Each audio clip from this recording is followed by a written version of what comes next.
ఎన్నికల ఫలితాలు వచ్చే ముందల నేను కూడా ఎందుకంటే ఎన్నికలంతా బాగా కష్టపడ్డాం, పాదయాత్ర చేసా, కుటుంబంతో సమయం గడపలేదని బ్రహ్మని నేను దేవాంశ్ బయటకు వెళ్ళాం, ఇతర దేశాలకు వెళ్ళాం. ఒక 20 రోజులు అట్ట తిరుగుకుంటూ వచ్చాం. కరెక్ట్ గా ఎన్నికల రిజల్ట్స్ 2 రోజుల ముందర వచ్చాం. వస్తే బాబు గారితో కూర్చుని భోజనం చేస్తుంటే నేను బాబు గారితో నవ్వుతాను, మీకన్నా ఒక్క ఓటు మెజారిటీ నాకు వస్తున్నావా సార్ అని.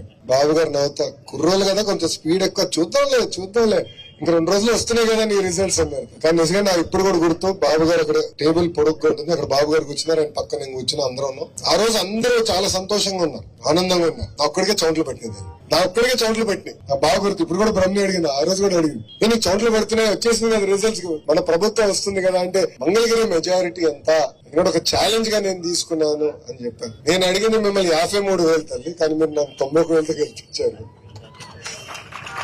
దాడితే కదా నన్ను ఒక్క ఓటుతో గెలిపించినా నేను పని చేస్తా, మీరు ఎంత ఎక్కువ ఇస్తే నాకంత బలం, కొండంత బలం. అది నేను యుద్ధం చేసి పోరాడి పవన్ అంతా కూడా అవసరం మీకు గుర్తుందా లేదు, పవన్ అంతా కూడా పోరాడతా, బాబు గారితో పోరాడతా, నిధులు తీసుకొస్తే అభివృద్ధి చేస్తా అని చెప్పి ఆ పోరాటం నేను చేస్తున్నా తల్లి.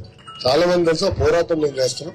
నియోజకవర్గం నా గుండెల్లో పెట్టుకుని కాపాడుకునే బాధ్యత నాది. మీ కుటుంబ సభ్యుడిని, మీ అన్నని, మీ తమ్ముడిని, మీ కొడుకుని, మీ మనవడిని మీరు ఏ బాధ్యత అయితే నా మీద పెట్టుకున్నారో తప్పనిసరిగా ముందర తీసుకెళ్తానని పవిత్ర మాసం అప్పుడు మీ అందరికి హామీ ఇస్తూ